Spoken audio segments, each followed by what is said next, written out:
Bien, muy buenas noches. Oscar, eres mi audiencia. Igual, la clase la hago, haya 1 o 100 personas.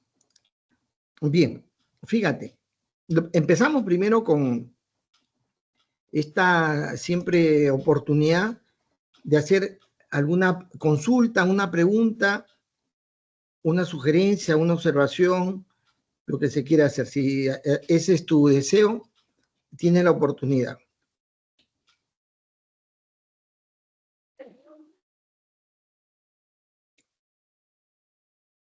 Ya, si no, vamos adelante. Ya están entrando otros estudiantes. Vuelvo a decir que si hubiera alguna duda, alguna pregunta, una sugerencia, una propuesta, una objeción, una crítica, lo que ustedes deseen, tienen esa oportunidad, levanten la mano y para darles la palabra.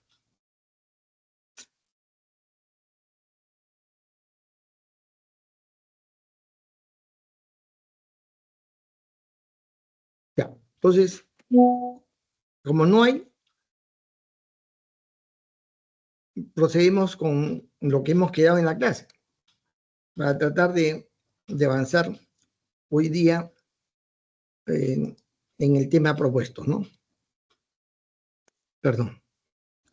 Un asunto que debo comentar lo siguiente. Volver a repetir la importancia que tiene el cumplimiento con los requisitos, las condiciones, los requerimientos que están establecidos en la rúbrica.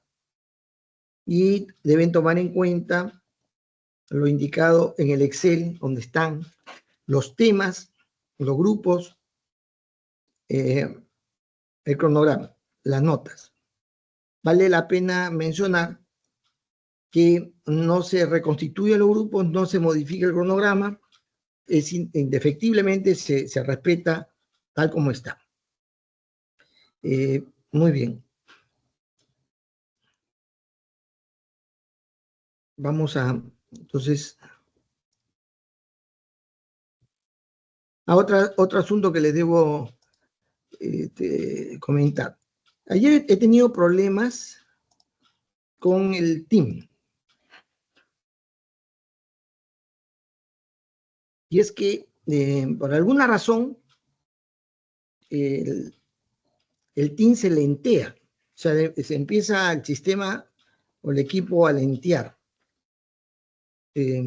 Yo sé que hay, ¿cómo se llama? Supervisión escondida, ¿no? He visto que hay quienes entran, 2, 3 personas entran a la clase, no sé si de manera permanente o por momentos. No sé si eso es lo que carga tanto el team. O simple y llanamente es el uso de recursos, ¿no? Por ejemplo, yo les pido que prendan sus cámaras, es un requerimiento que hago, y quizás eso también enchancha, se dice así, es el término técnico, no me estoy refiriendo al alcalde, enchancha el sistema, ¿no? Y puede ser que en algún momento tenga una interrupción. Lo que he visto que al reiniciar todo, nuevamente está ágil, pero luego conforme pasa el tiempo, se va lenteando, ¿ya? Esto es lo que debemos recordar. Muy bien. Si acaso se produce eso, se sale, se entra nuevamente, ¿ya? En el caso de usted creo que no es necesario, soy yo, es mi equipo el que sobrecarga y soy yo el que debo salir y volver a entrar. Muy bien. Entonces,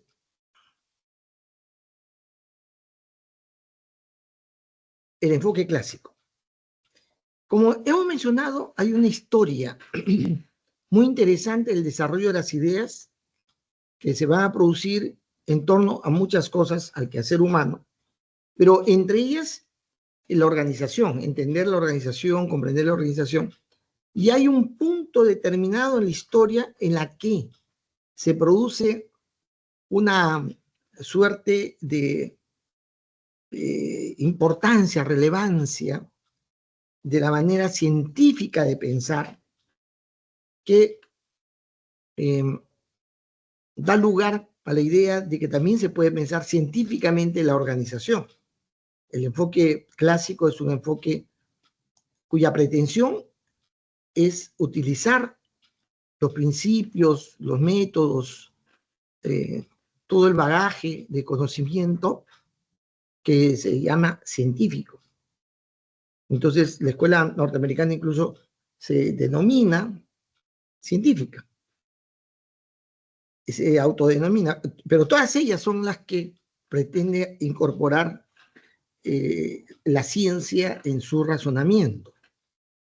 Lo que no hay que olvidar es que la ciencia de dicha época tiene cierta característica, cierta peculiaridad, cierta base filosófica, cierta base epistemológica. La manera de abordar la realidad tiene cierta particularidad. La ciencia clásica es denominada la ciencia newtoniana, o sea, que deja Newton y los principios, estas leyes newtonianas que ustedes han aprendido en el colegio, y que ahora seguramente la están convirtiendo a las leyes einsteinianas. Esto tiene otra base filosófica, otras premisas para el pensar. Entonces, el pensar clásico está basado en la ciencia clásica, en la ciencia newtoniana, cuyas características ustedes la conocen. Pero es básicamente, principalmente, está nutrida por el positivismo kantiano, el positivismo que proviene de una corriente que es resultado de toda la reforma que lleva a la preeminencia de la razón pura. Hay una crítica de Kant a la razón pura, ¿no? Y a la razón práctica, ¿no? Recuerden, es un debate. La racionalidad es muy marcado en la ciencia clásica con la base positivista.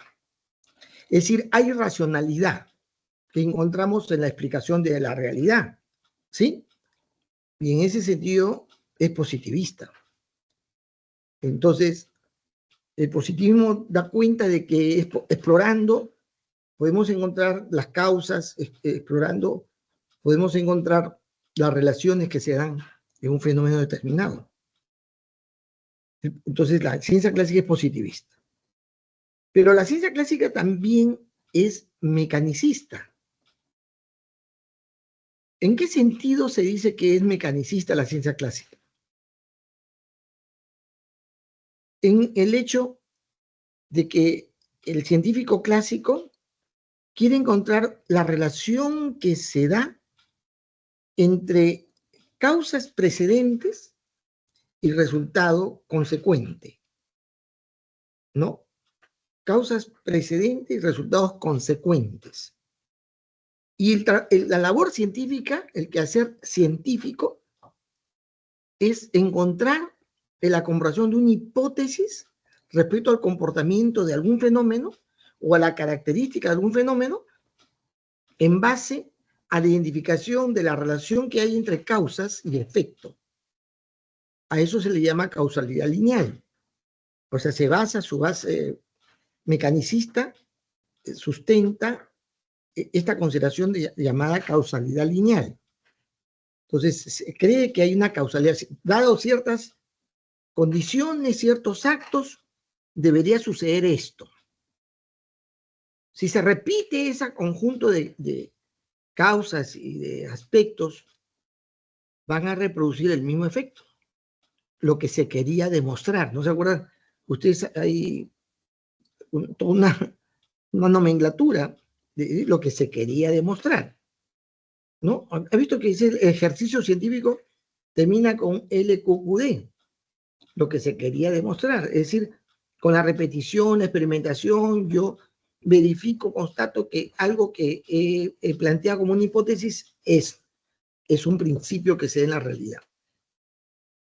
Y entonces esa conjunción, condiciones iguales, causas iguales, produce resultados iguales. Causalidad lineal. Mecanicismo. Es mecanicista en ese sentido. Pero tanto el positivismo como el mecanicismo fueron elementos, consideraciones potentes, para que en el estado de conocimiento, el estado del arte del conocimiento de la época de Newton, y luego de él, con los principios que Newton plantea, los principios newtonianos, da lugar a la posibilidad de que el ser humano vaya descubriendo, construyendo una sapiencia, instrumentos, entendimientos, ¿no? Que le van a servir para la construcción de los elementos que le permiten desenvolverse y producir lo que se requiere para mejorar sus condiciones de vida, en base al positivismo mecanicista, a la ciencia clásica, que es un aspecto de gran valor en el desarrollo del conocimiento, que produce justamente la posibilidad del desarrollo de la máquina, mecanicismo, la máquina. Y la máquina es el elemento principal, central, fundamental, básico de la industria. El desarrollo de la capacidad productiva del ser humano van a sostenerse por la capacidad que le va a dar la máquina, ¿no? Entonces, el desarrollo industrial es el desarrollo del uso de la máquina o de los mecanismos, de las cosas mecánicas, basado en los principios de la ciencia clásica profundamente positivista y mecanicista. Es el desarrollo del entendimiento de la realidad y de la construcción de soluciones tiene las herramientas potentes en esta base filosófica. Y entonces cuando hablamos de la organización de la perspectiva de la ciencia clásica, hablamos de la aplicación de todos aquellos elementos, principios, métodos, marcos que plantea la ciencia clásica profundamente positivista y mecanicista. ¿De acuerdo? De acuerdo a eso, se va a construir esta manera de entender la organización. Se va a querer hacer eso, ¿ya? Yo quiero que quede claro eso, porque a veces nos referimos a la ciencia clásica, al pensamiento clásico, el entendimiento clásico de la organización, y no tomamos en consideración que eso tiene bases de conocimiento, bases filosóficas. Bien. Entonces, nosotros vamos a entrar a este entendimiento. Este enfoque clásico tiene varias escuelas, pero las tres más importantes, las tres que le dan su característica principal, es la escuela alemana, la corriente norteamericana y la corriente francesa. Se habla de escuelas, pero en realidad no es que se constituye, pero sí tiene gran influencia y en términos globales constituyen, digamos, estructuras de ideas similares, ¿no? Y por eso se llama escuela. Pero son, digamos, perspectivas un tanto diferentes, pero que están sobre la misma base de lo que se llama la ciencia clásica. El enfoque clásico tiene como base el entendimiento de la realidad organizacional muy pegada al tema de la mecanización o de la industrialización. O sea, estamos viendo la organización como un artefacto, un sistema que produce algo en forma adecuada y cada vez en mayores cantidades sin forma industrial, ¿no? La industria. Y el aspecto de importancia que se le da a ese entendimiento tiene que ver con su funcionamiento, con su funcionamiento. Entonces, la ciencia se quiere aplicar en la industria, la ciencia aplicada es ingeniería aplicada a la industria, ciencia aplicada. Estas escuelas son escuelas relacionadas a la aplicación de la ciencia, y la aplicación de la ciencia es ingeniería, pero ingeniería que se aplica propiamente a la industria, a la organización industrial inicialmente, ¿no? Cuyo propósito es ingenierilmente cómo funciona la industria. Y el aspecto y la característica más importante de ese funcionamiento es su alto grado de precisión, ¿ya? Y su foco central es cómo manejo yo ese funcionamiento industrial. Se habla, entonces, lo que se quiere es ver cómo mejor administro la industria. Y posteriormente se hace una desagregación, una debida delimitación entre la administración que tiene que ver con los procesos industriales, con la administración de los elementos que ayudan a manejar y administrar lo que está más allá de los procesos industriales, pero que ayudan a que esto se haga bien, ¿no? Para poder previamente o en el transcurso de planear las cosas que se hacen, gestionarlas, aprovisionarlas, etcétera. Eso se va a llamar la administración ejecutiva, que se va a ir separando. Entonces el enfoque clásico va a focalizar esta búsqueda de buen funcionamiento preciso de una administración en el campo propiamente productivo o industrial, y también en el entendimiento de una mejor gestión o ejecución, ¿no? De administración ejecutiva de la organización. Las ramas, ya hemos mencionado, son escuelas. Uno es la escuela alemana, por la gran influencia que va a tener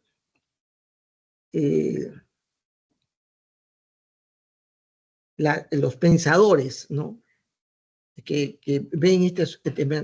Ojo, Alemania es un país protestante. Acá hay una carga muy fuerte, más claramente fuerte también la escuela americana lo tiene. La escuela francesa es una escuela que se asienta más en la preocupación que se da porque este ejercicio de articulación de las ideas para la gestión, para el manejo de la organización, va a sentar foco en el aspecto de mayor importancia para esas sociedades. Los alemanes, en forma de su orden, de su organización, los americanos en la producción, en la generación de productos, ¿no?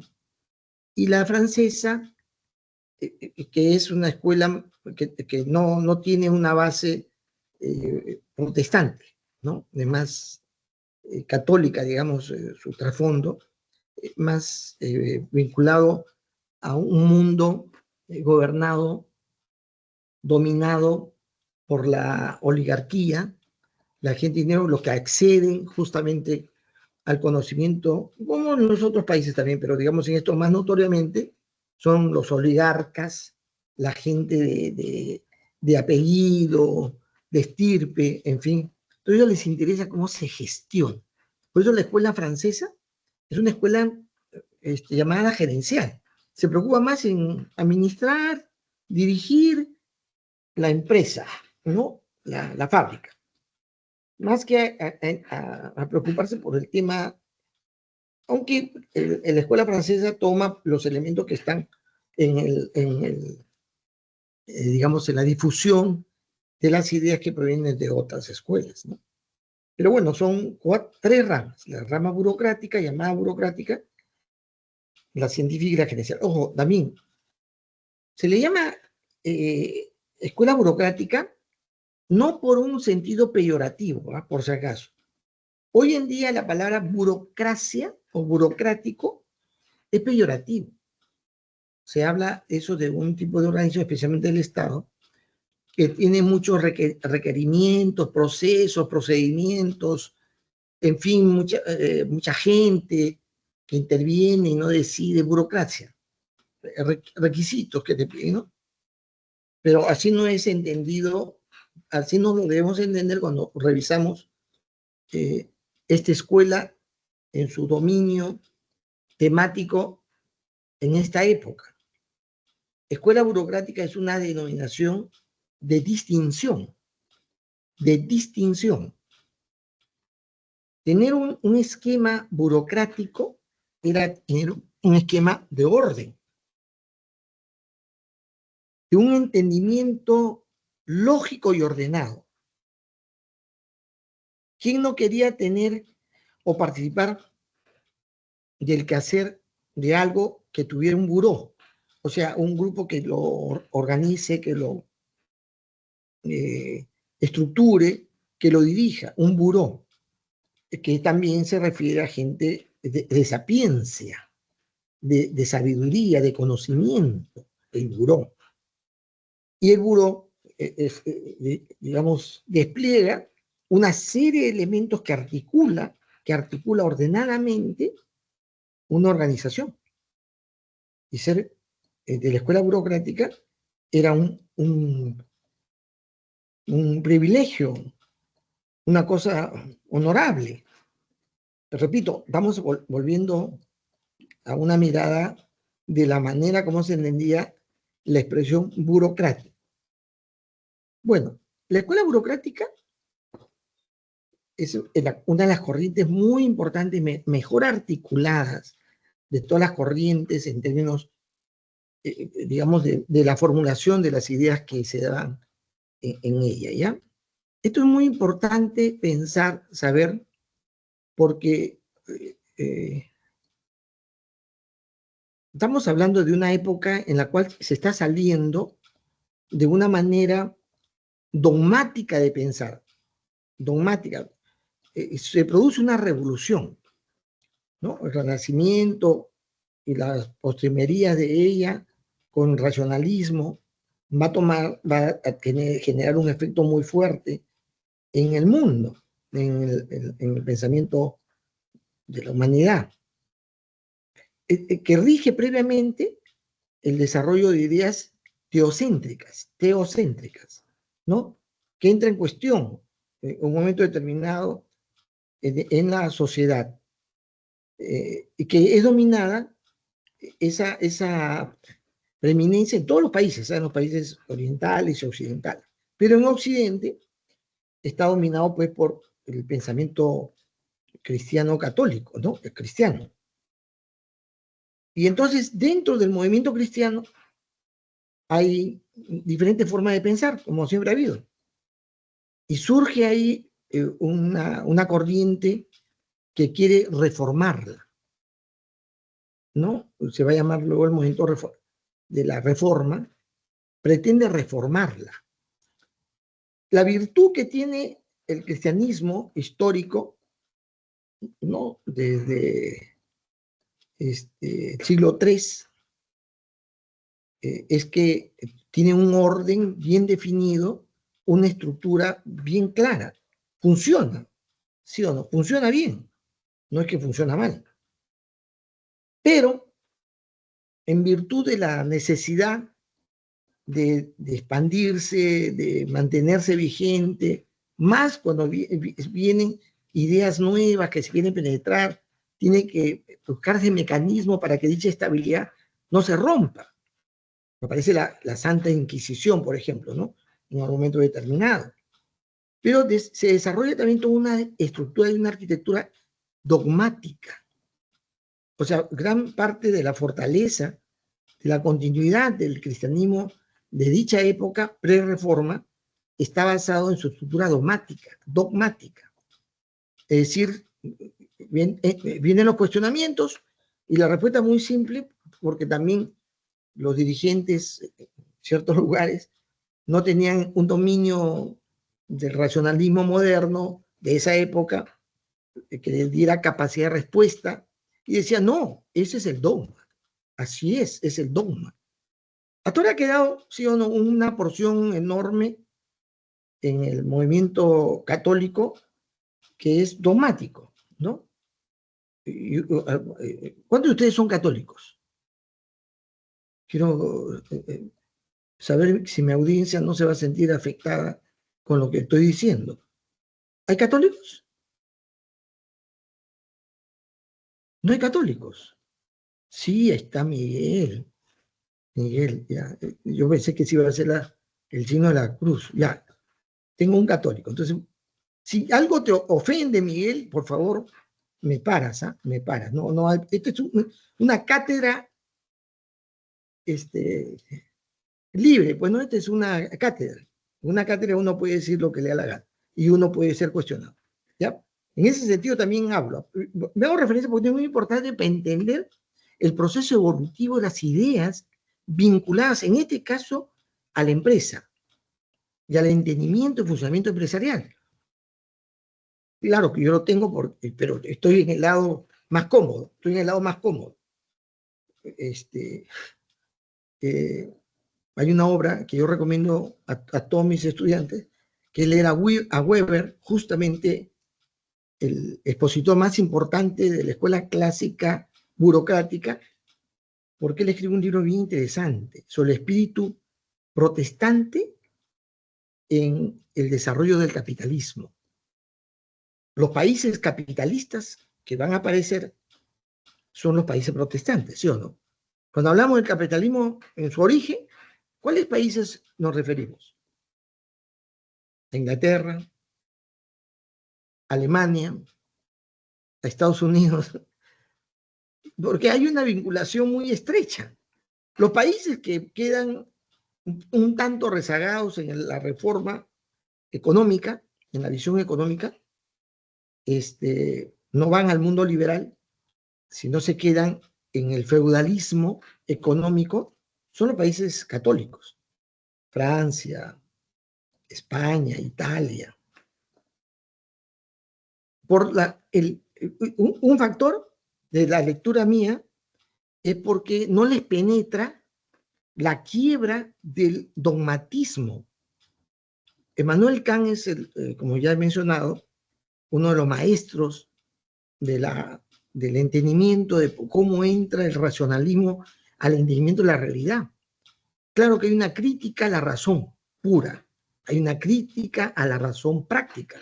Seguramente ustedes en religión lo han leído, pero eso proviene de su bagaje protestante que tiene Kant y su manera no dogmática de ver la realidad, que se la inculca casi a chicotazo limpio su padre, que es un protestante, es un pastor protestante, le inculca la idea de romper con el dogmatismo y lo aprovecha bien, lo entiende bien y se lanza incluso para cuestionar las ideas que el mismo movimiento protestante tenía. Emmanuel Kant es el padre del racionalismo moderno, ¿no? Bueno, entonces, ¿qué pasa? Los países protestantes tienen una serie de elementos nuevos que se van a dar y se transforma la cultura en la que se vive. Una cosa es el tema de la libertad, el tema de la liberalidad, de la libertad, incluso de creer o no creer, es profundamente protestante. Los protestantes no bautizan niños, ¿no? Porque no cree que la creencia en Dios se entrega de una manera mágica, ¿no? Sino por la razón. Los protestantes bautizan a las personas, es decir, bautizan significa que te manifiestas estar en esta línea, ¿no? En esa creencia. Esa declaración solamente lo puedes hacer si tu razón te lo da, te lo dice. Si estás convencido de ello. Por eso se bautizan adultos. Son los presbiterianos que se han quedado con la costumbre de bautizo, pero tienen otro significado. Y es que eso no te salva, el bautismo no te salva. Mientras que el mundo católico se mantiene la idea que el bautismo te salva. Ese rompimiento es un aspecto solamente ejemplificador de la manera como se aborda las cosas desde el punto de vista protestante. No, tú no tienes que creer porque yo te digo. Claro que me gustaría mucho que ustedes sí me crean a mí dogmáticamente, eso sí, me encantaría. Pero no es así, la realidad, ¿sí o no? Ustedes van a creer y van a aceptar las cosas que se demuestran, que tienen lógica, que tienen razón. Eso no es dogmático. Hay muchos elementos que se producen en este nuevo entendimiento protestante y sería bueno que siempre se documente. No es para que cambien la religión, por si acaso, ¿no? Pero sí para entender las bases filosóficas de esa cultura que va a aparecer, ¿no? Va a aparecer. El desarrollo capitalista se da a dar naturalmente, lógicamente, en los países que adoptan un espíritu protestante. Pero lógicamente que luego viene toda una conjunción de ideas que construye la manera de pensar liberal. El mundo capitalista es liberal, ¿sí o no? Libre mercado, la libertad de hacer lo que te da la gana, tú te puedes pues, peinar, pintar el pelo, como quieras, ¿sí o no? Nadie te puede decir nada, ¿no?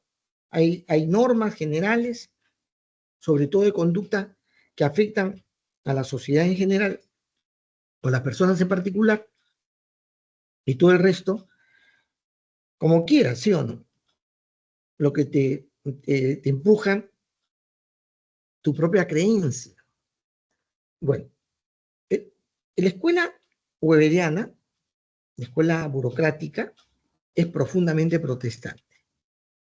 ¿Ya? Le he dado esta breve explicación para que, digamos, tengan a esta propuesta en forma desenmascarada, pues, ¿no? O sea, no escondiendo lo que hay detrás. Bueno, Weber plantea una perspectiva y además esa escuela se caracteriza por la búsqueda de tener un sistema formal de reglas. Entonces, claro que uno puede preguntarse si ello no resulta más bien, digamos, ataduras de entendimiento, de acción. ¿Ya? Uno se pregunta eso. ¿Cómo siendo protestante, liberal, lo que tengo que tener es una estructura de reglas que se deben cumplir? Porque el protestantismo sí, dice sí, esas reglas son reglas que surgen de la razón. Por lo tanto, si son válidas por la razón, por los principios de constitución y de necesidad, hay que cumplirlas. ¿Sí? Si esas reglas tienen en cuestión esa necesidad y deberían ser otras, las cambias. Pero si la cambias, la cumples. ¿Entiende? Nuestros estados republicanos, modernos, tienen constituciones, tienen leyes, ¿sí o no? A pesar que de la adopción de la interpretación difusa, dice, ¿no? ¿Han escuchado este concepto? Que está incorporado en la Constitución, ¿no? La interpretación difusa de los jueces. Los jueces son los que pueden determinar si una ley lo aplican o no lo aplican. ¿Sí? Es una excepción, ¿eh? Que le da un poco más de liberalidad, pero todo el mundo tiene la obligación de cumplir la ley. No es posible no cumplir la ley. ¿Cuál es la ley para este curso? La rúbrica. Entonces, cuando yo le he explicado y usted ha leído la rúbrica, si no hay objeción, se cumple. ¿Sí o no? ¿No? Pero ¿es necesario ese conjunto de reglas? Sí, porque determina qué es lo que se espera que haga el estudiante.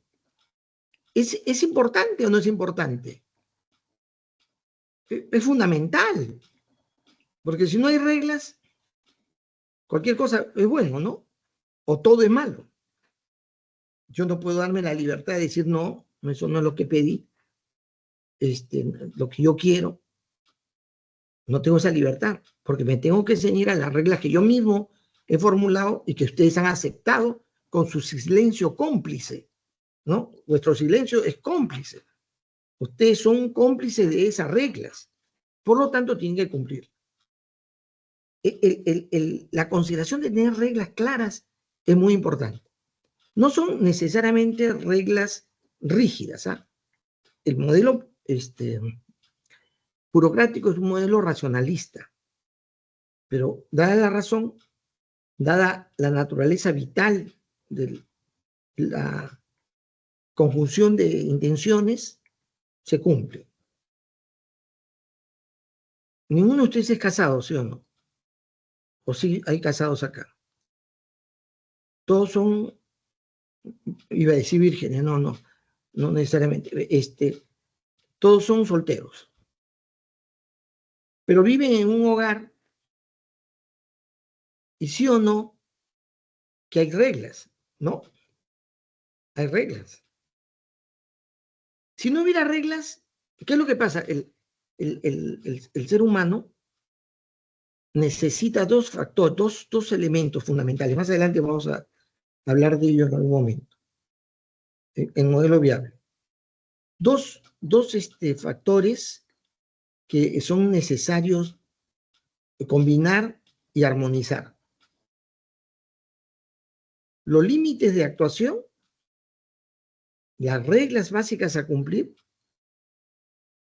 y los límites de libertad que usted tiene. Usted puede tener libre albedrío dentro de los límites de las reglas establecidas.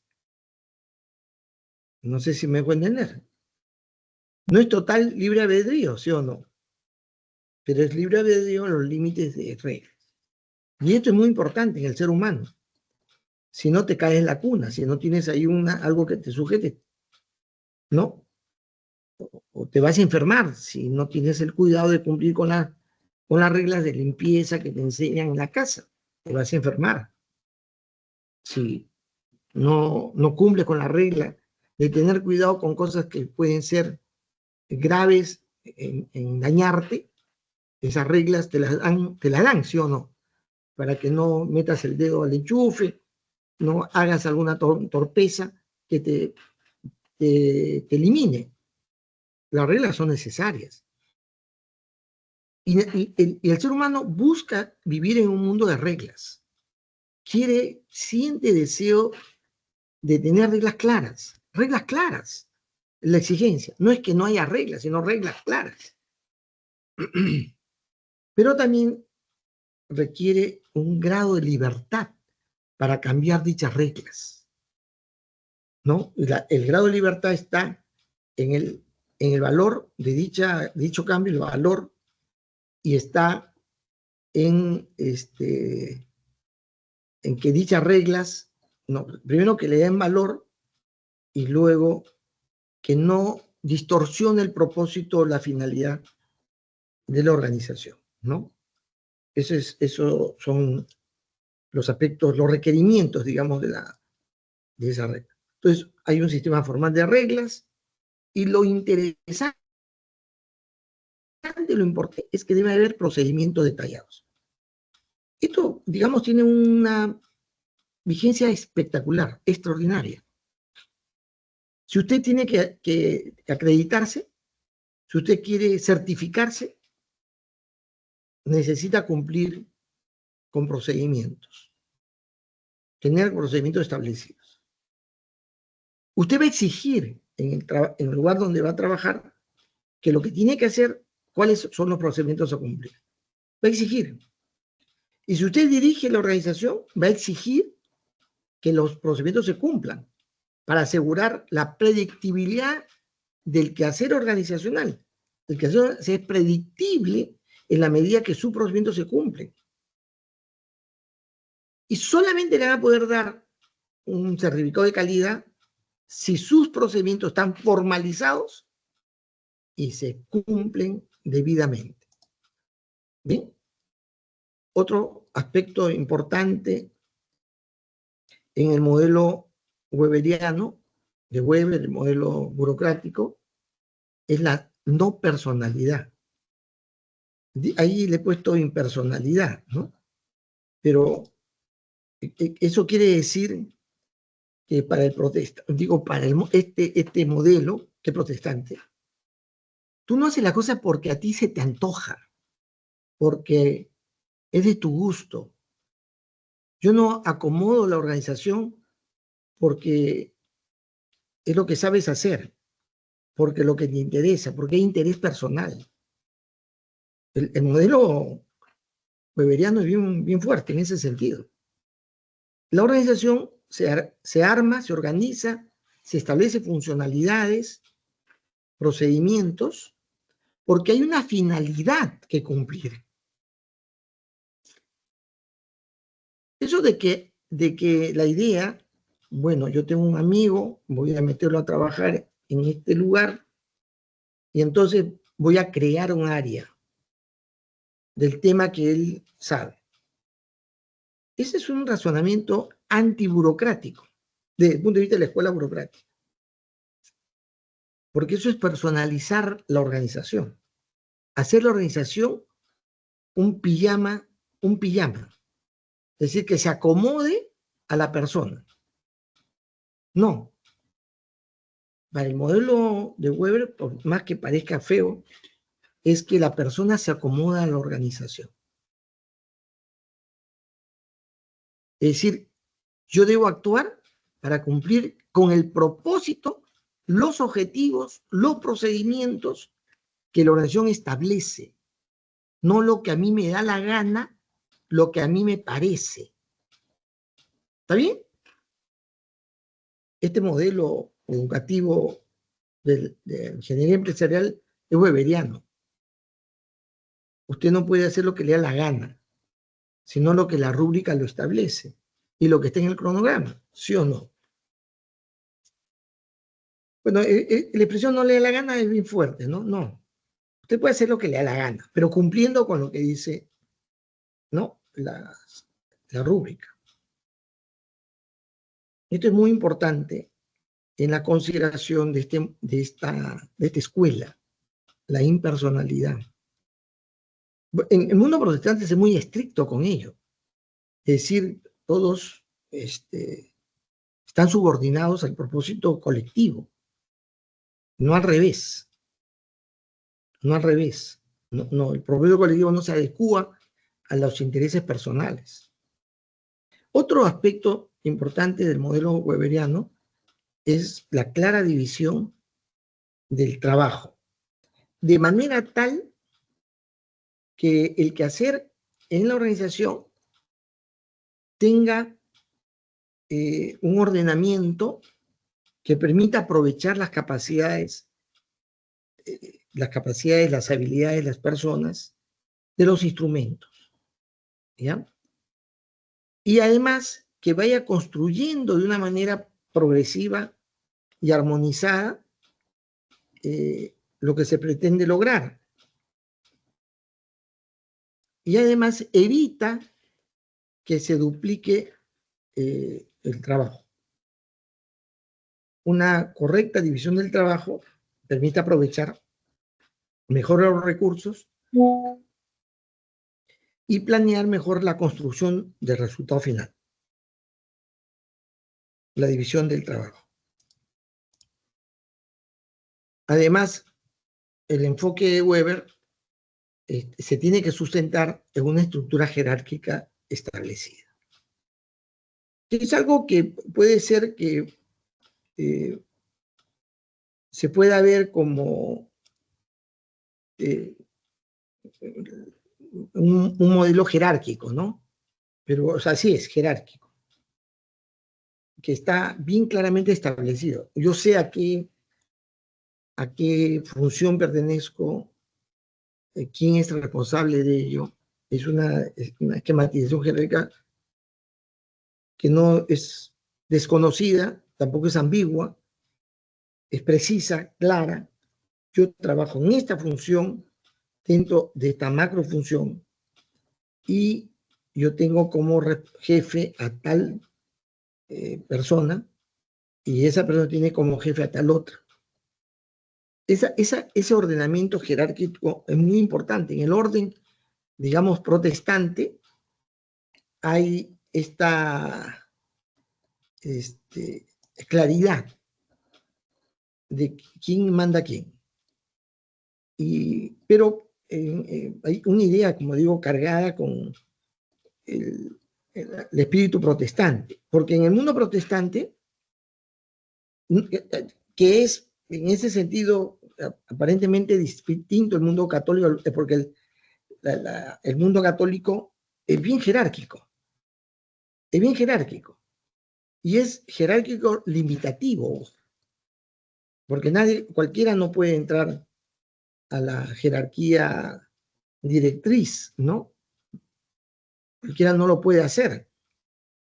Eso requiere ciertas condiciones, en fin, y una vez establecido, va caminando de una manera, tiene una regla, una serie de reglas. Y una cosa muy importante es que la última capa, hay un mecanismo, entre comillas, democrático, pero no es al voto popular.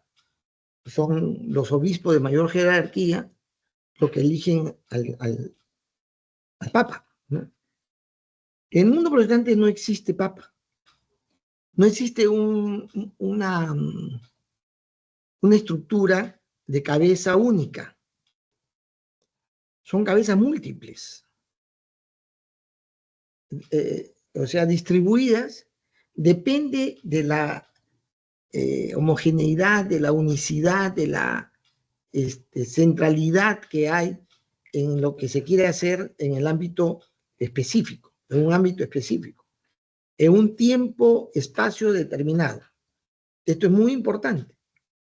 Y por lo tanto, de acuerdo a las circunstancias, tiempo, existe una estructura y una organización autónoma, pero cuyo estructura es jerárquica.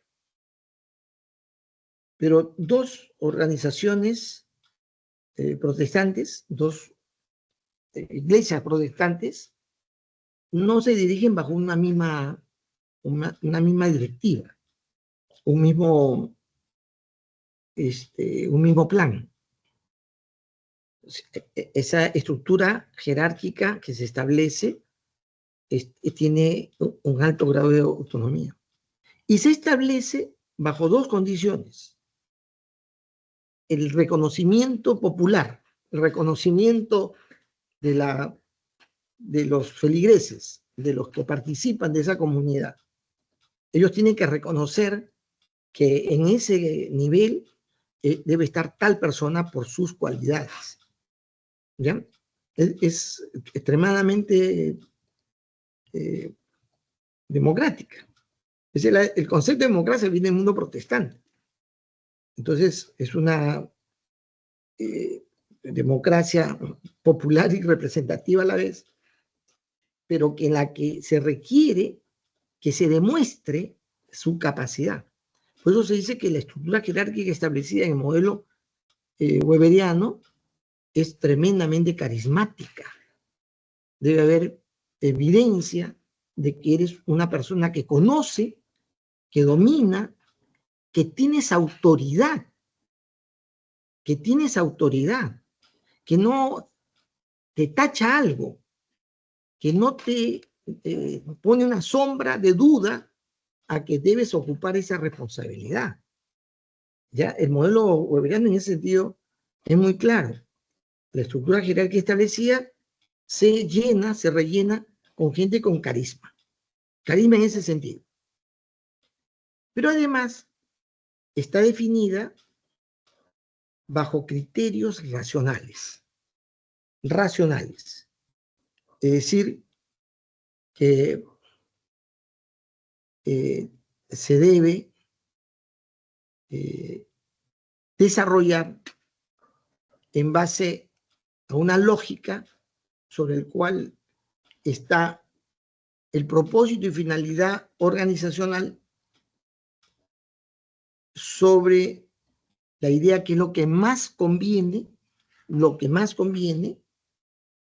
y que la gente lo acepta, ¿no? Tiene racionalidad, esa jerarquía, esa estructura jerárquica tiene racionalidad y está ocupada por gente que muestra autoridad para estar ahí. Ojo que no es lo que sucede luego con organizaciones de esta época, en la cual la burocracia es una denominación que califica más bien a gente que está ahí sin saber leer y escribir, ¿no? Gente vinculada, amistades, amigos. Un Santibáñez puede haber en la estructura de gobierno, ¿no? Que no cumple este requisito, porque la gente que tiene autoridad, tiene razón, concibe que ese tipo no debería estar ahí, ¿sí o no? Ha sido ya censurado, es una persona que tiene acusaciones graves, es un tipo mentiroso, oculta sus fechorías, en fin, no es la idea que se da en el modelo que existe en esta época con el modelo weberiano. El modelo weberiano requiere que esa estructura jerárquica establecida esté conformada con gente con autoridad carismática, pero que esa estructura obedece a una racionalidad y además está sostenida por la aceptación y la legalidad, ¿no? La aceptación y la legalidad. El otro factor es que esa estructura jerárquica tiene una autoridad, establece una autoridad que es carismática y racional, pero que está claramente especificada, está claramente pormenorizada. Es decir, que no hay duda de qué le toca hacer, qué le toca dirigir, cuál es la responsabilidad de cada quien. Está bien detallada, pormenorizada. Es la propuesta de Weber, ¿no? Esta estructura de autoridad pormenorizada tiene la gran ventaja de poder discrecionar responsabilidades y asignarle responsabilidad frente a situaciones que se den. Otra cosa característica en esta época, en general para todas las escuelas, es la idea de que una persona que tiene cierta capacidad, cierta habilidad, cierta formación, se integra a una comunidad empresarial, ¿no? Organizacional, para mantenerse ahí el mayor tiempo posible, ¿no? Y eso permite el desarrollo de un conocimiento que resulta valioso para la propia organización. La organización va a darle, a producirle conocimiento que no puede eliminar, dejar de tener. Por eso se espera que en el tiempo el compromiso profesional sea largo. Y de igual manera, el que trabaja en la organización, pues sus habilidades, sus capacidades, tienen una perfilación que se la da lo que hace en esa organización en particular. Claro, luego se va a ver que la expansión, la extensión, mayor difusión sobre técnicas e instrumentos en diferentes industrias hace que una persona que trabaje en una fábrica determinada podría también migrar a otra fábrica, hacer casi lo mismo, ¿no? Con su experiencia, en fin, ya desarrollada. Pero esta época está surgiendo la industria con sus diferentes instrumentos y por lo tanto no necesariamente las fábricas tienen cosas muy similares. A veces la competencia básicamente que se da entre las diferentes fábricas, las diferentes empresas, esas diferencias son bastante diferenciadoras, ¿no? Entonces, ir con una empresa para recibir algún tipo de producto o de servicio, no es igual a ir a otra. Hay una gran diferencia. Por lo tanto, la gente que opera ahí, que trabaja ahí, desarrolla experiencia y, digamos, capacidades de manera diferente. Por lo tanto, un aspecto fundamental en este modelo es el hecho de que hay un compromiso profesional a largo plazo. Y ya les he mencionado anteriormente la racionalidad. El modelo de Weber se nota a lo largo de todo lo que uno puede percibir que se sostiene en la racionalidad, en la razón, ¿no? Es muy pertinente las obras de Kant sobre la crítica a la razón pura. Es muy pertinente en esta época, porque la gente de esta escuela ya son fastidiosamente racionales, ¿no?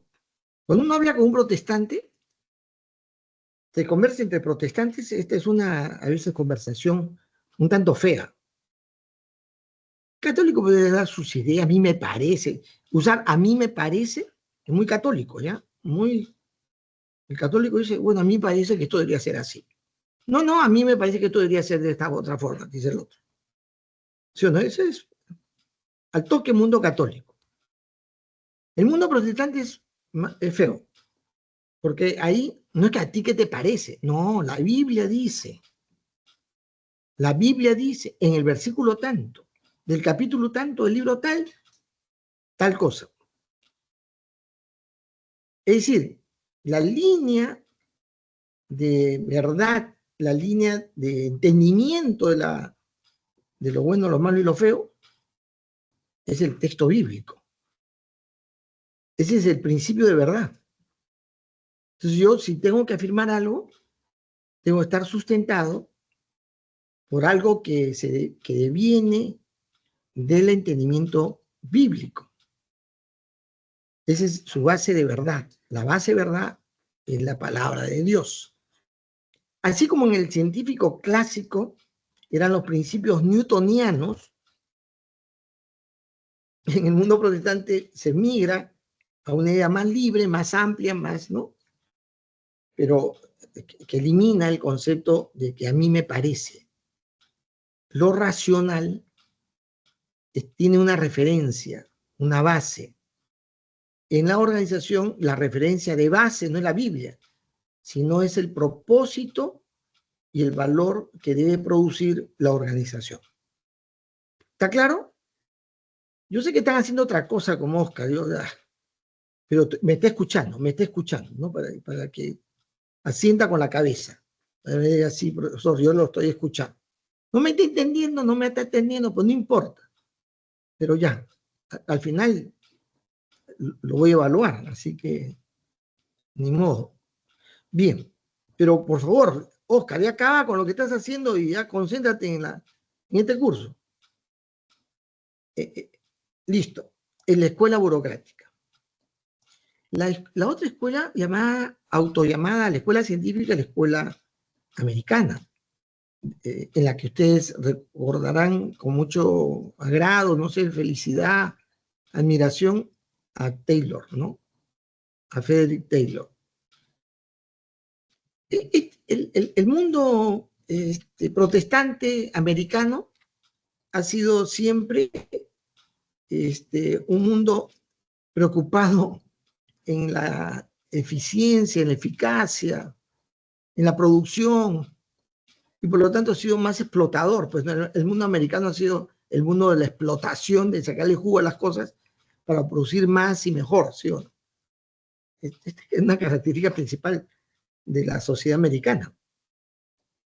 Entonces, la escuela americana se centra mucho, bastante en buscar mejorar el funcionamiento organizacional, midiendo tiempos, mejorando tiempos, optimizando tiempos, y por ello también movimientos, ¿no? El estudio de movimientos es un elemento central, ineludible, ¿no? Importante en la forma como entiendo el manejo organizacional.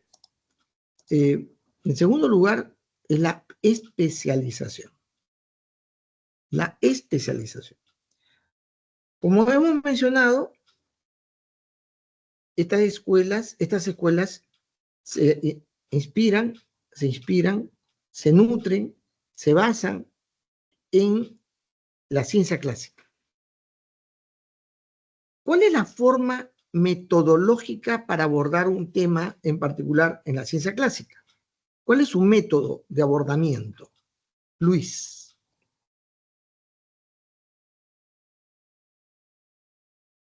¿Estás? Sí, profesor. No recuerdo. Miguel. Sí, profesor. ¿Sería el método científico? No, Pepe, ¿cuál es el método? Estoy diciendo. Ah, el método científico. Ya, pero ¿en qué consiste eso? ¿En qué consiste el método científico? ¿En formular una hipótesis? Ya, pero sobre la base del método analítico. Ah, claro. El método de la ciencia clásica es un método analítico, ¿correcto? Es que es básicamente un método que te lleva a separar el tema en los componentes más elementales. Se divide en componentes y ese componente tiene otros componentes y así sucesivamente. Y el despliegue más, digamos, valorable es cuando alguien ha logrado un alto grado de especialización en uno de esos aspectos. Entonces, bajo esa inspiración, se prefiere que el trabajador sea un especialista en algo. Hay un gran pensador, filósofo, político, actor, ¿cómo se llama? Del género muy creativo. Cuando surge el cine, ¿no? Del cine mudo. Es un comediante, el gran comediante. Este gran comediante del cine mudo es Charles Chaplin. ¿Ustedes han visto alguna película de Charles Chaplin? Tienen que ver, es espectacular.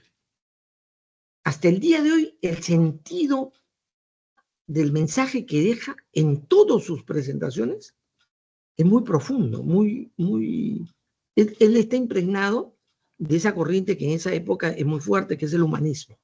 Es humanista, pero un humanista cómico. Lleva la comicidad en el cine mudo a límites espectaculares. Hasta el día de hoy tú ves la película y te mueres de la risa, te alegra, pero te deja siempre un mensaje. Chaplin. Hay una película que se llama El Mundo Moderno. ¿Ya? Vean, moderno en la época es, ¿no? Pero es una sátira, bien hecha al mundo moderno,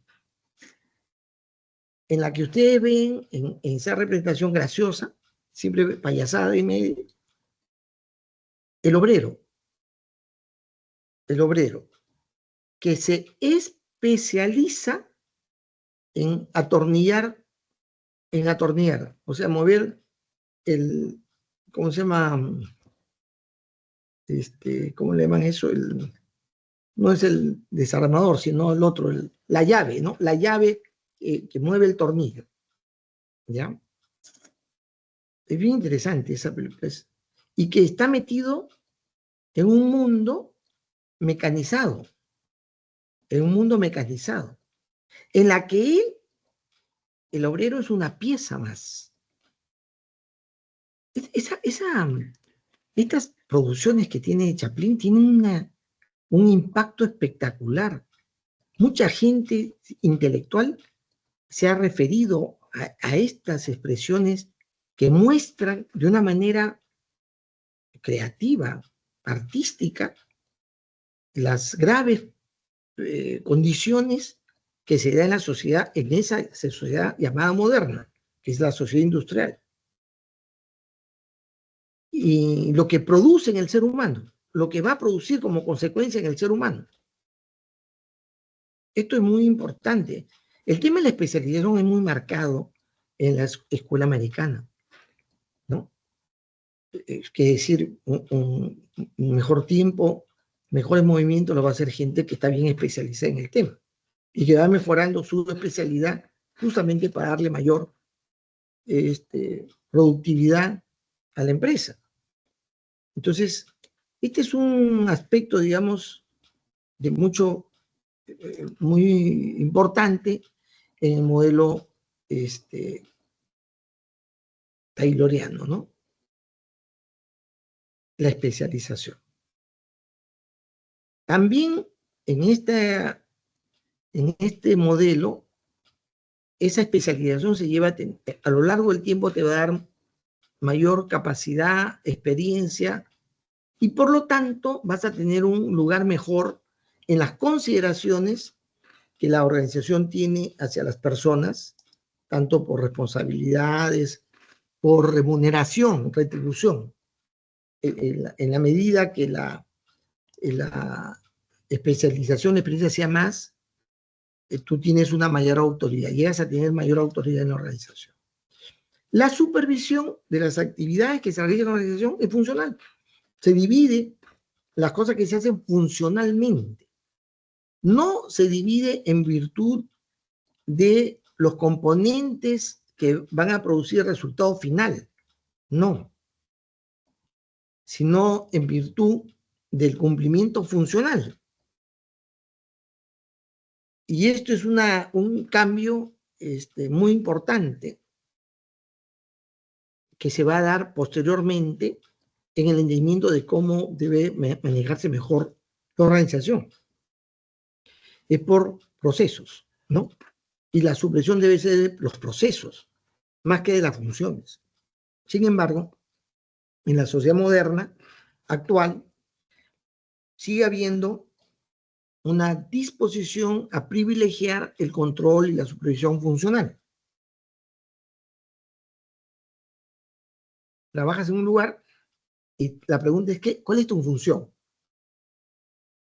Y entonces, porque eso releva la importancia que tiene tu labor, el cumplimiento funcional.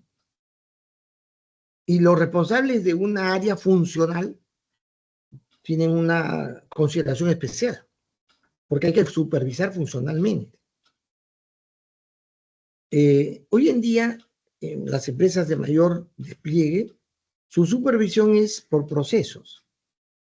por cada entregable de cada etapa de los procesos. Y la supervisión está en ese sentido.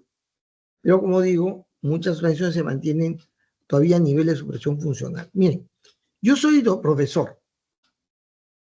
La universidad va a remunerarme, a supervisar que yo esté haciendo el trabajo docente. ¿Cómo lo hace? ¿Cómo me supervisa en mi actividad funcional? ¿Cómo lo hace? Ve que, ¿no?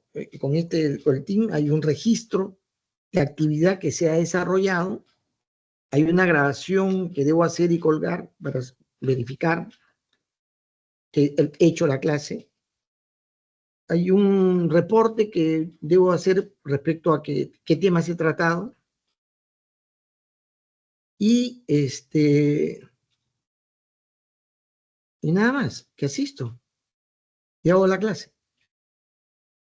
Ahora, si no fuera así funcional, si no fuera por proceso, ¿qué es lo que se debería supervisar? ¿Qué se debería supervisar? El resultado. Es decir, a mí no me pediría un informe sobre que enseñé mi clase y ese es el tema. No. A usted le deberían preguntar, ¿sí o no? ¿Qué han visto en el modelo o en las escuelas clásicas? ¿Qué han visto? ¿No? Usted deberían responder. Si es que me prestan atención, lógicamente, ¿no? Oscar quizás se va a esconder si le hacen esa pregunta a él. Y ustedes van a responder. Si ustedes responden, hemos visto las 3 escuelas, la escuela alemana, la escuela americana, la escuela francesa, y sus características. Si usted responde de esa manera, no importa que no recuerden exactamente lo que he dicho, ya no importa. De repente algunas cosas resaltantes. Ahí hubiera una supervisión o un control por resultado o por proceso. ¿Correcto? Pero ahorita no me supervisan. ¿Qué hago? ¿Qué les enseño a ustedes? Yo les puedo estar hablando de religión, de los protestantes, y quedarme en el tema del protestantismo, del catolicismo, en fin, ¿sí o no? Tontería, en respecto, no tontería el concepto general, pero sí respecto a lo que yo debo tratar. Yo lo que debo tratar es explicar qué cosa es.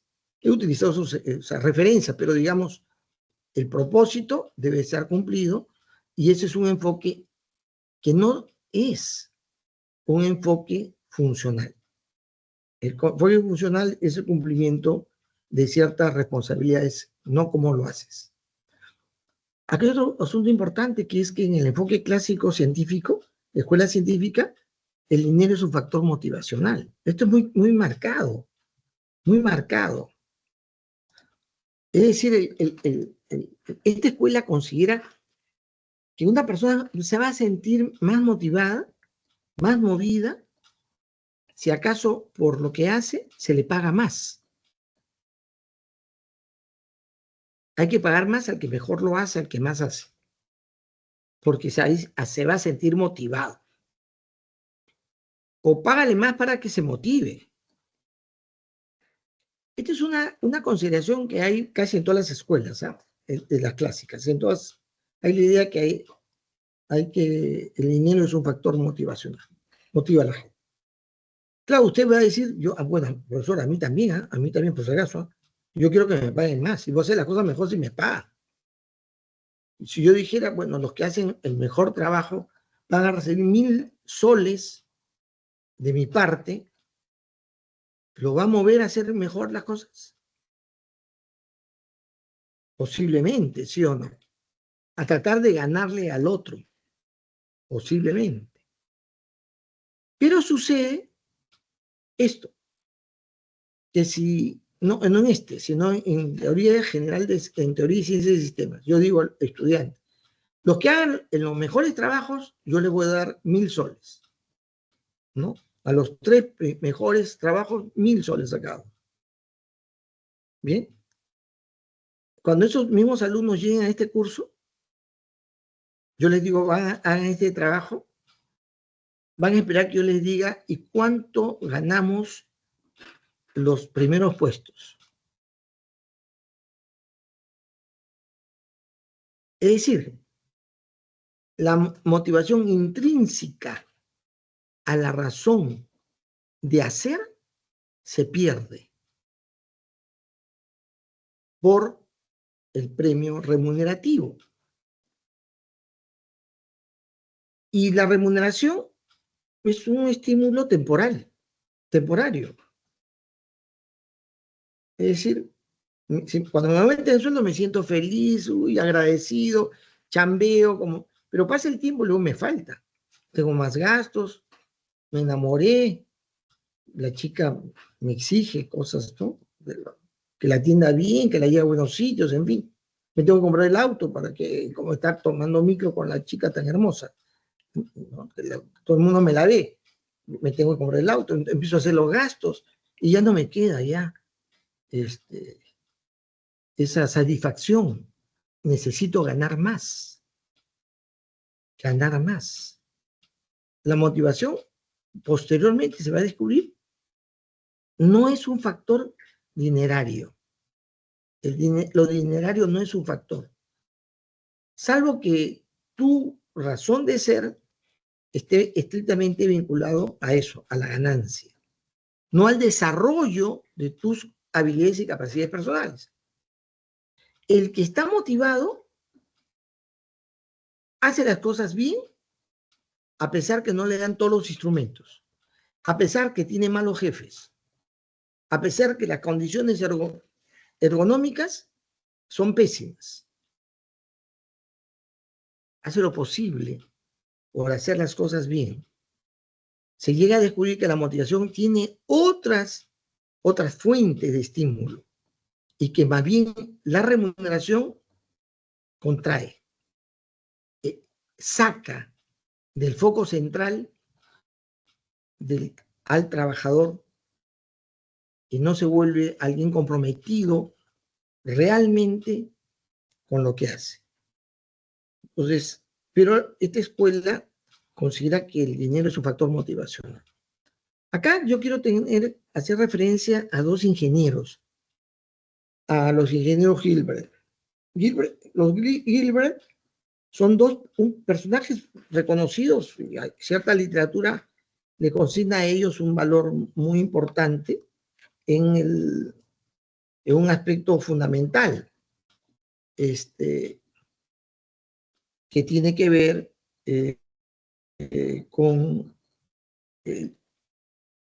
el hecho de que ellos se preocupan de cómo se deben hacer mejor los trabajos, produciendo propuestas muy interesantes respecto a este tema central del enfoque clásico, que es cómo mejorar la actividad del obrero en lo que hace, haciendo que pueda efectuar dichas acciones con el menor tiempo y por lo tanto con menos movimientos. Y una de las cosas que surge en esta época es el interés por generar formas de trabajo con la menor cantidad de movimientos. Y ellos utilizan estos instrumentos de simular el movimiento con el paso de las hojas, y generando imágenes en movimiento que muestran cómo se hacía, cómo se puede mejorar y cuál sería la forma óptima de realizar una acción, ¿no? Que luego van a utilizar instrumentos más técnicos, mejores, pero mostrando cómo con otros movimientos se pueden hacer las cosas también, mejorando la capacidad que te da movimientos óptimos, ¿no? En ese sentido, la contribución de los Gilbert tienen una gran amplitud, y de manera efectiva van a producir formas de trabajo óptimos, ¿no? Elevados. Son lo que también proponen que los trabajadores, los obreros, tengan jornadas uniformes. De esa manera le permiten el desarrollo de sus tiempos personales mejores, ¿no? Todavía en las fábricas hay turnos rotativos, ¿no? El trabajo, digamos, las enfermeras, de la gente de salud, se hace trabajo por turnos, jornadas diferenciadas, en fin. Y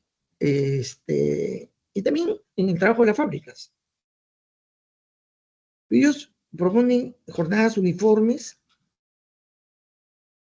y la combinación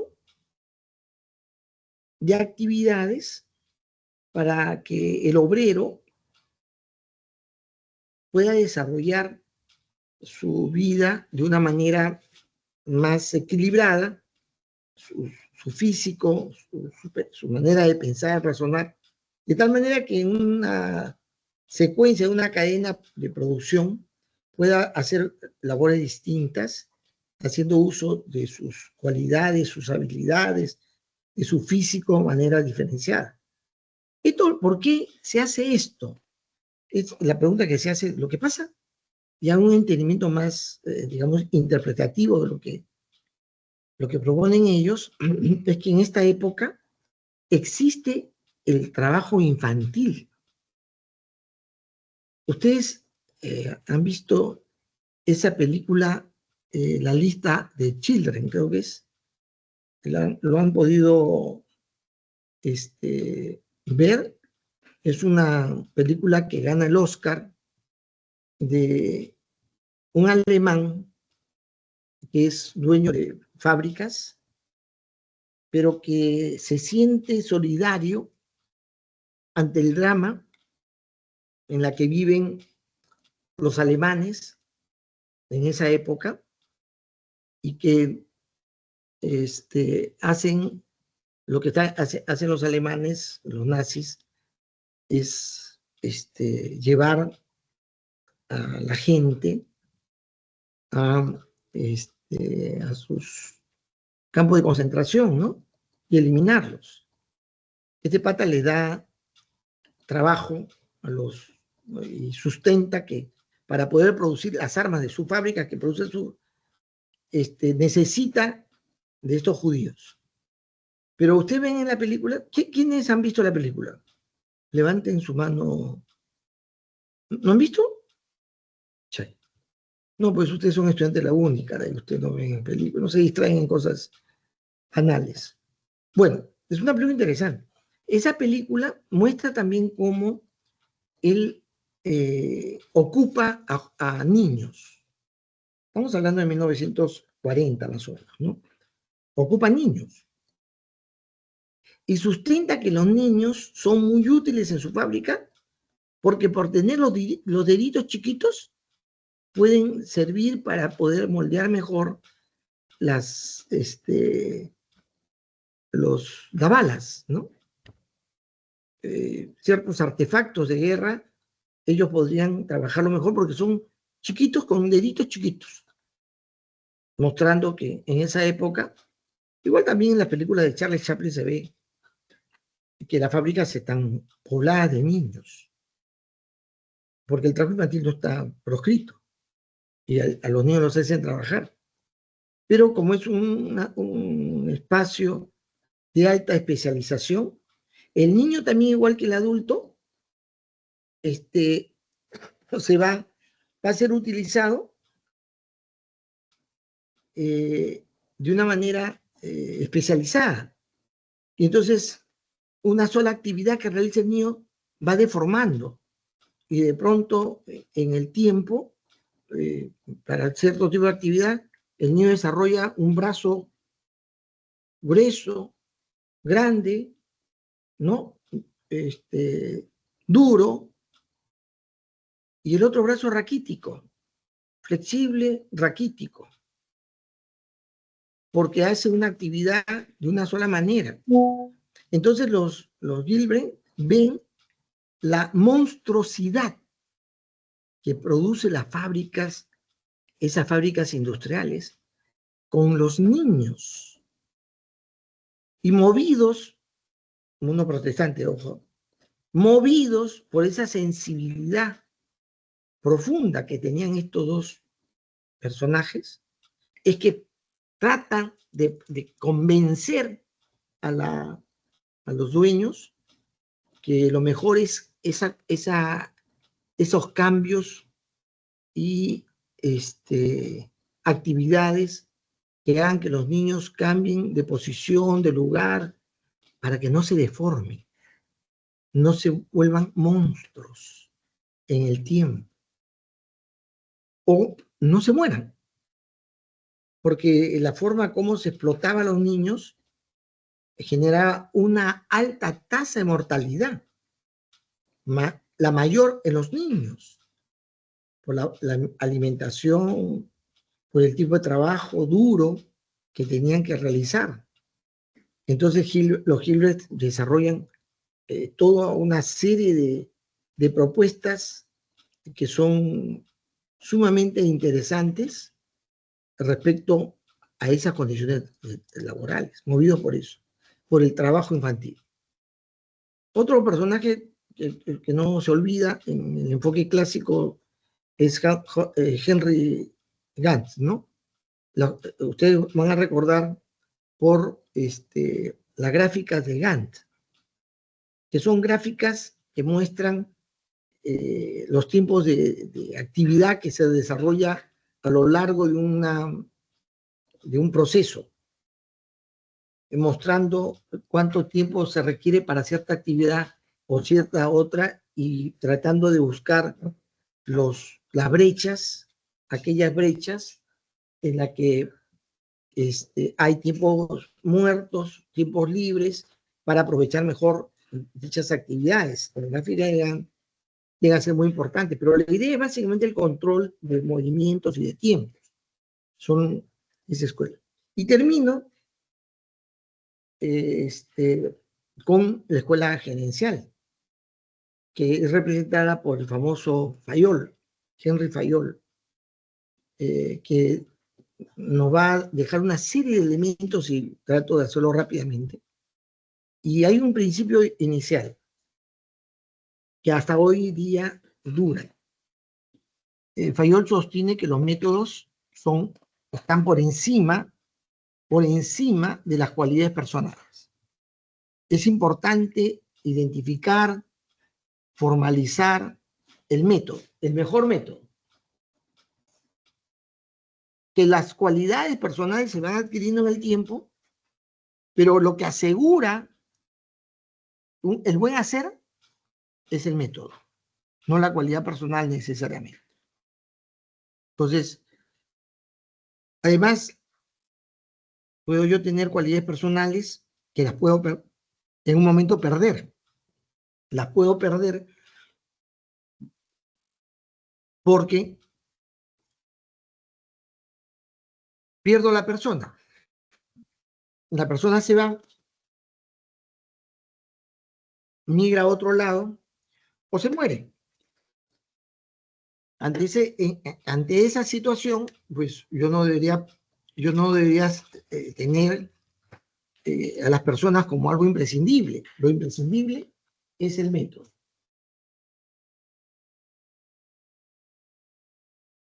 Entonces, este es un factor importante en la escuela de Fayol. Segundo aspecto, la estructura y los procesos formales. O sea, la estructura jerárquica de dominio de la organización tiene que ser formal. Y los procesos también. Esto se parece a la escuela weberiana. Fayol considera que esto es muy importante. Pero acá hay una visión no tan liberal como la de Weber. Weber es protestante, Fayol es católico. Y Fayol considera que la estructura, lo que tiene en mente es una estructura basada en la idea de orden que tiene esa institución que él lógicamente admira, católica, ¿no? Que es rígida, impone de arriba abajo y que está establecida, ¿no? Es una regla formal establecida. Y también que los procesos, coincide también con la propuesta weberiana, han sido formalizados. Los procesos son formalizados. Yo te tengo que decir qué y cómo hacer.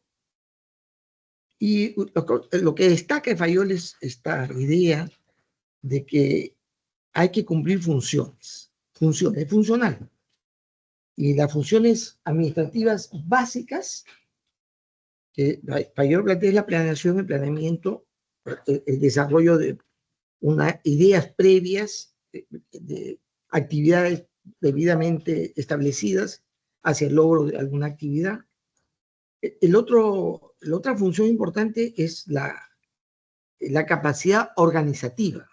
No solamente la organización como estructura, sino que yo soy capaz, la organización debe tener capacidad, en las personas deben tener capacidad para saber organizar las cosas dadas las circunstancias, lo que se requiere.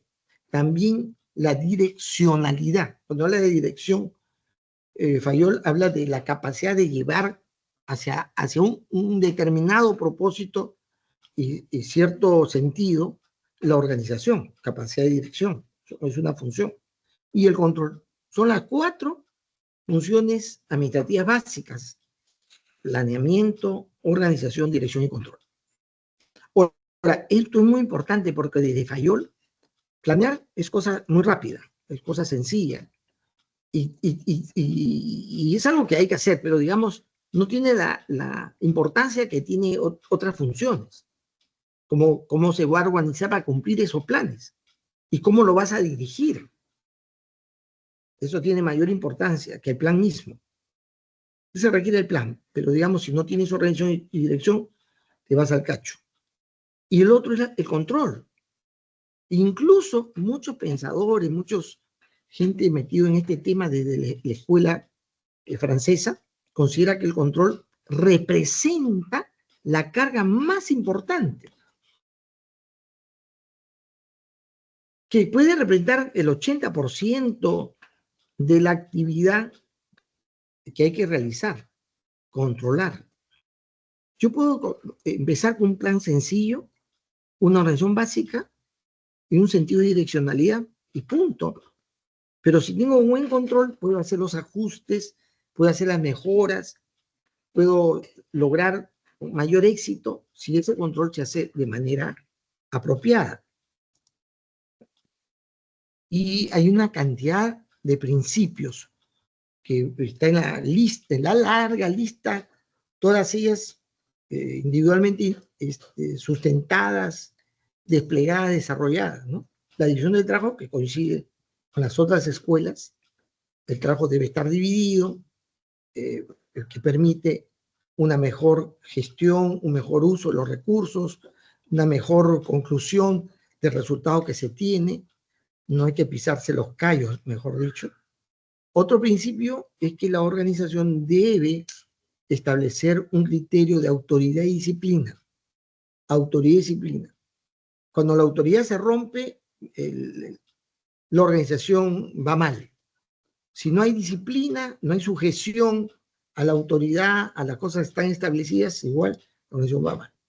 Otro principio importante es la unidad de mando y también la unidad de dirección. La unidad de mando significa que una persona tiene solamente un jefe, solamente alguien, a alguien le responde a sus indicaciones. Y esa unidad de mando se asocia a una sola direccionalidad, a un solo propósito, a un solo alcance. Hay una sola dirección. No puede haber dos direcciones distintas. Esto es muy importante, ¿no? En ciertas organizaciones, fíjense, por ejemplo, en un modelo como el de la universidad, las facultades tienen sus propios, los decanos, que dirigen dan las indicaciones, se supone que deben obedecer a las indicaciones que vienen del rectorado, ¿no? Pero ciertas facultades tienen una direccionalidad basada en la búsqueda del aprendizaje magistral. Otras facultades en el trabajo de investigación, de exploración. Y hay otras facultades que es más el trabajo práctico, laboratorio.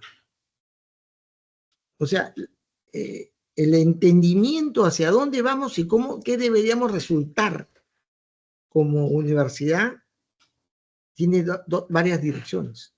El modelo de Fayol debe haber una unidad de mando y una unidad de dirección. Una sola mirada hacia dónde se va. La cadena de mando. Esa unidad de mando se encadena en el desarrollo de responsabilidades y de sujeciones jerárquicas.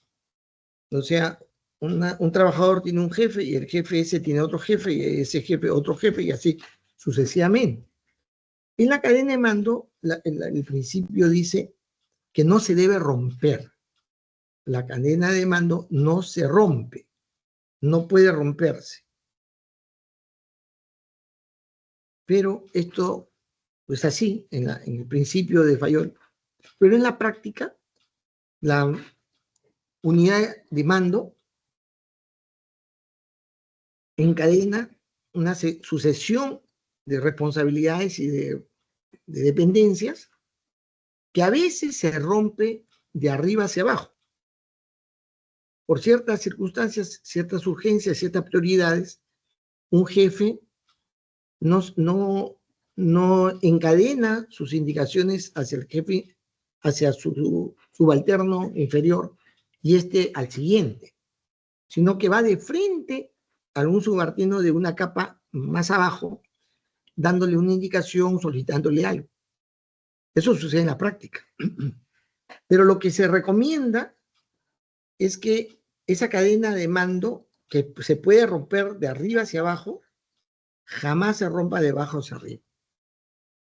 Porque eso genera, en primer lugar, una pérdida de ubicación de los responsables intermedios, una pérdida de confianza hacia el subalterno, que no obedece, no hace sentir la autoridad del jefe inmediato. Otro aspecto importante, otro principio es la subordinación de intereses individuales a generales, que es genérico en las diferentes escuelas. Es decir, mis intereses individuales, mi deseo de desarrollo personal, la búsqueda individual, tiene que estar asociado a los intereses organizacionales. Es decir, lo que se busca en el modelo de Fayol es que mi desarrollo particular se vea encaminado, debidamente sostenido, enmarcado, ubicado en la organización. Entonces, mis intereses individuales se cumplen, se alcanzan al alcanzarse los objetivos y los intereses generales. Esto es muy importante, ojo, que es un principio que está, digamos, expandido en la sociedad de la época, sea el mundo occidental como el mundo oriental, la subordinación de intereses individuales a los generales. También la remuneración es un factor motivacional en el principio de Fayol y la permanencia del personal por largo tiempo. Otro aspecto importante de otro principio es la centralización y el orden. Cuando hablamos de centralización es porque la racionalidad, el razonamiento de las cosas se encadenan hacia un factor central de ordenamiento que gestiona una manera, una forma, un criterio que le da orden a lo que se hace, a lo que se decide. Entonces se debe centralizar frente a cualquier dilema, circunstancias que hay que tomar una decisión, se centraliza. Y se debe mantener, en ese sentido, las cosas ordenadas. Otro principio que habla Fayol es equidad, pero hay que leerlo con cuidado. No es equidad remunerativa, no es equidad social, para nada, sino que dos personas que desarrollan la misma función deben tener, digamos, la misma carga de responsabilidad y de trabajo. En ese sentido, equidad, ¿ya? No es equidad social, no es equidad remunerativa, para nada. Estabilidad es otro principio que justamente es eso, de darle seguridad y mantener las cosas que se hacen, con quienes se hacen, y las cosas que hay que hacer, estabilidad, ¿no? Eso es un factor muy importante. La gente que trabaja y los que dirigen requieren que lo que se hacía siempre se haga siempre, sea estable, todo sea estable. Hay muy poca, en el enfoque Fayol, muy poco deseo de transformar, de cambiar la realidad, ¿no?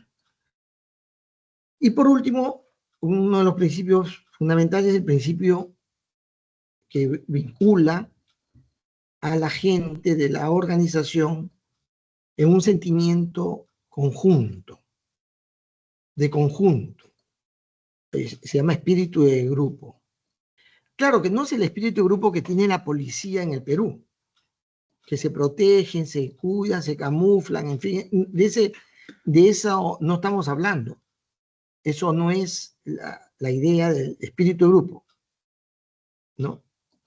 El espíritu de grupo es porque yo estoy consciente que mi labor contribuye a la labor de todos.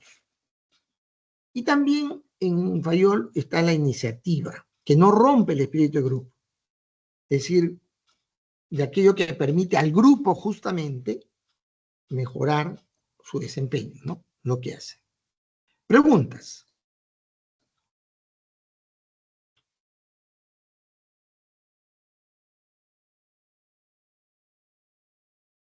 ¿No hay preguntas? Levanten su mano, Zoom. Perdón. Su mano Zoom, que digo, su mano Team. No hay preguntas. Hemos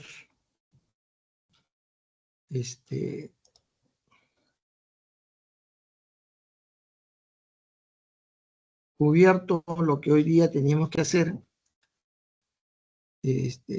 respecto a este tema del enfoque clásico. Muy bien, jóvenes, no se olviden, lean la rúbrica, vean el Excel, el cronograma, ya viene, hay tiempo todavía,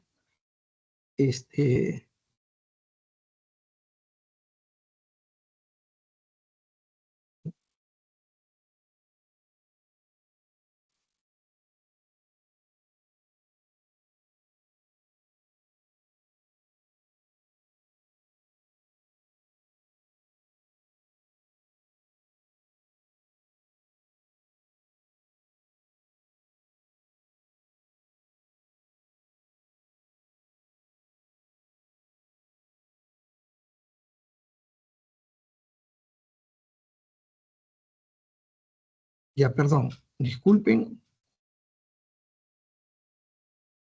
este es el team, entonces decía, tienen que tener cuidado, ahí está en los plazos, viene el tema metodológico, hay que cumplir lo que dice la rúbrica, y este es un trabajo importante, de alto valor, de formular una metodología en base de otra que puede existir ya, no de todo el tema que les doy, repito, no es una metodología para aplicar en todo el tema que les doy, sino dentro de ese tema escoger algo en particular en la cual se requiere indicar qué método hay que aplicar, cómo hay que hacer algo. No me interesa el qué voy a hacer. Sin duda hay que referir qué se hace, pero un método te indica ese qué, cómo se hace. ¿Me comprenden?